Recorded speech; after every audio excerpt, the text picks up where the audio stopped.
Olá pessoal do sétimo ano, retornando então, né, ao nosso conteúdo, o Brasil urbano, e aí a gente parou no título aí, né, a infraestrutura e o Brasil da urbanização. Então a gente vai ver, pessoal, que a cidade ela se estruturou, né, se formou por meio das atividades econômicas relacionado ao comércio e à indústria, e devido a isso, os governos começaram a fazer uma política de muito investimento nas cidades, né, para fazer com que toda essa produção industrial, todo o desenvolvimento do comércio fosse facilitado, né, de alguma forma para a população, né?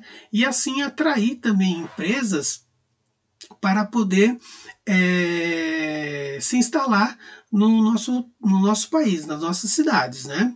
Então, o que os governos fizeram, né? Principalmente na época de Juscelino Kubitschek, ele investiu muito em atividades, né, de desenvolvimento das cidades voltada para políticas rodoviaristas, ou seja, nas grandes construções de rodovias para integrar os grandes centros, né, os grandes centros da cidade, as regiões um pouco afastadas, para facilitar o escoamento de produção de produtos, né, por exemplo, de produtos industrializados de uma forma geral, e também para facilitar a locomoção das pessoas em torno da busca desses produtos, né, para obter esses produtos. E aí então foi construída uma série de rodovias, né, chamado de políticas rodoviaristas, né, foi um modal é um modo de distribuir essa mercadoria, de facilitar a locomoção das pessoas por meio dessas construção de rodovias, né? Então, no Brasil se expandiu muito, principalmente nas regiões mais centrais, né, do Brasil.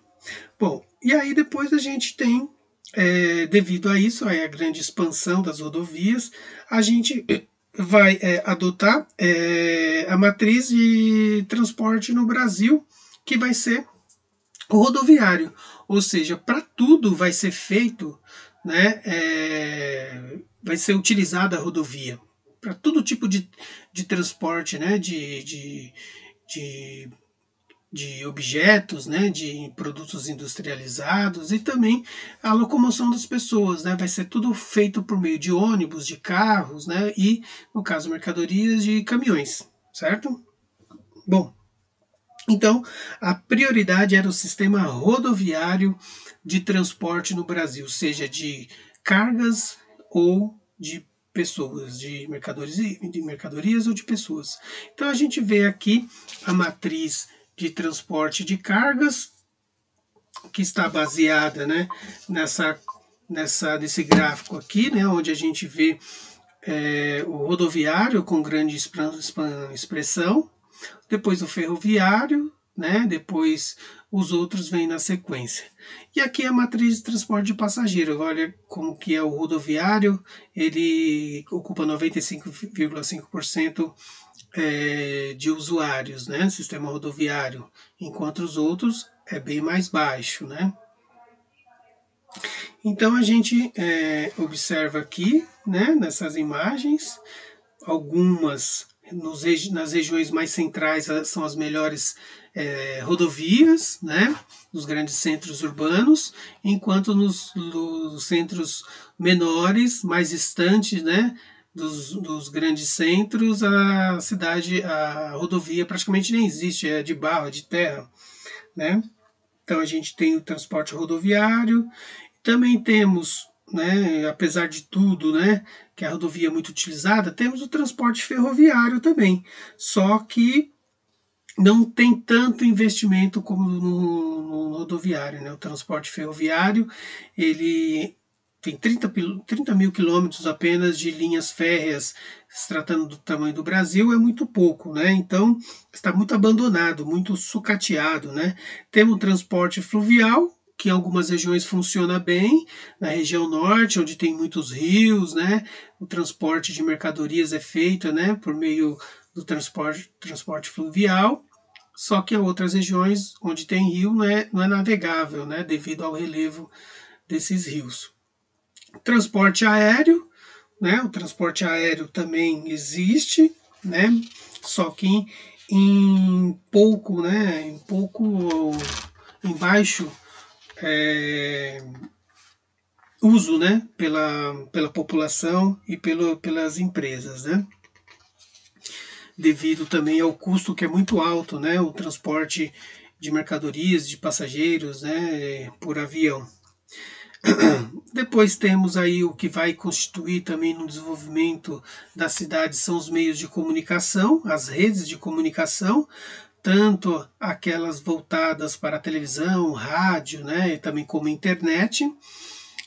Nos grandes centros isso é bem mais expressivo, né?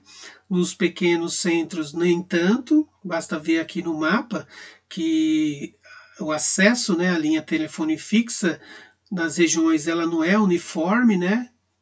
Somente aqui, ou melhor, ela é mais concentrada aqui em São Paulo, nas outras regiões nem tanto, né? Tem regiões que está muito difícil a comunicação, né?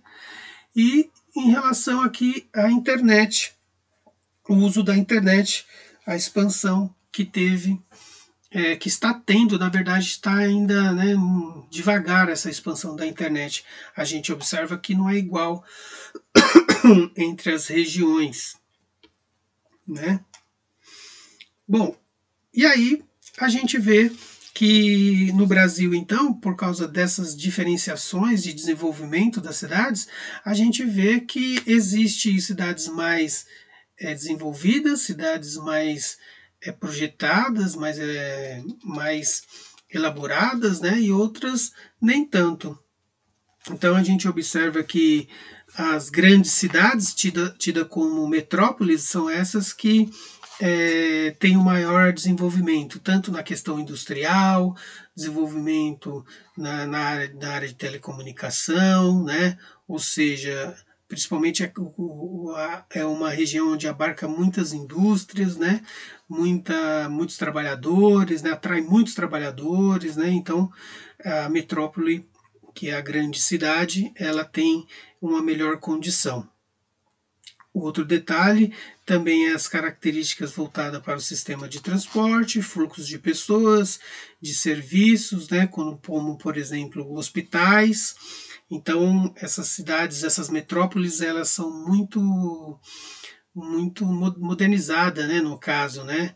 E aí as outras cidades, as cidades vizinhas, vira satélite, né, dessas metrópoles, ficam muito dependente dessas metrópoles, né? Então é mais ou menos isso aqui que a gente vê, né? Então a gente vê que a cidade possui uma região central e as outras cidades vizinhas dependem muito dela, principalmente na questão referente a serviços mais especializados, como hospitais, por exemplo, né?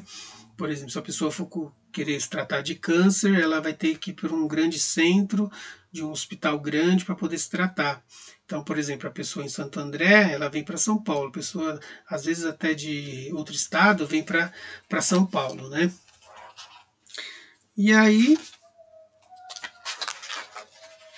a gente chega aqui a entender que as cidades, elas se comportam da seguinte maneira. Elas possuem uma hierarquia urbana, né? As cidades. Ou seja, essa hierarquia das cidades vão ter mais ou menos uma influência de acordo com as suas funções, né? Assim, é um habitante de uma cidade menor que precisa de um serviço de saúde específico, como eu falei, ela sempre vai ter que buscar uma cidade maior, né? Então, o que a gente chama de metrópoles nacionais, é uma cidade grande que outras cidades de outro país dependem dela. Tem as metrópoles regionais, né, que oferecem serviços de bens de consumo mais sofisticado, né, só que não tão, ou melhor, que serviços especializados, né, como hospitais também, universidades, né, só que não tão voltada para um reconhecimento nacional, e sim mais regional. Tem os centros regionais, né? Áreas de influência dificilmente ultrapassam os limites estaduais, oferecem serviços que se assemelham aos da metrópole, porém de menos especialização. Depois cidades locais de porte médio e pequeno, que possuem áreas de influência menor, como compostas por pequenas cidades e vilas. Os serviços oferecidos são mais simples, né? A gente vê isso muito na cidade do interior, que é entendida como cidades locais. Depois temos cidades espontâneas, né, e planejadas. Cidades espontâneas são cidades que crescem desordenadamente, sem a estrutura do Estado para determinar o que vai ser feito, o que não vai ser, né? Então são ruas estreitas, tortuosas, né? Habitação irregular. E temos a cidade planejada, como Brasília é uma cidade planejada, né? Ou seja, ela foi desenvolvida por meio de um plano diretor. Esse plano diretor foi fundamental para poder compreender como vai ser se desenvolvida a cidade para melhor atender a população.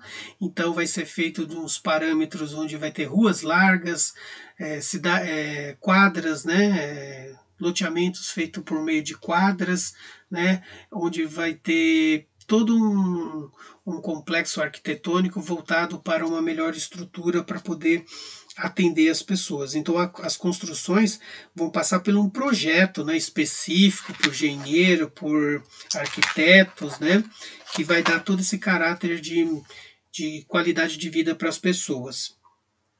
E aí a gente chega num dos problemas, né, que as grandes cidades apresentam, que é a questão ambiental nos espaços urbanos. Então a gente vê nos espaços urbanos uns grandes problemas ambientais, né? Então a gente vê a poluição, né? Resíduos sólidos, né? Por exemplo, lixo nas ruas, né? Devido à grande concentração de pessoas, né? Acúmulo de lixo nas ruas é muito grande. A questão também da poluição, né? Poluição visual por meio da locomoção dos carros, poluição atmosférica por meio da emissão de gás carbônico na atmosfera, né? Então esses são os problemas que impactam diretamente a sociedade, né? Então são questões aí que faz com que a cidade sofra e consequentemente a população também sofra, né?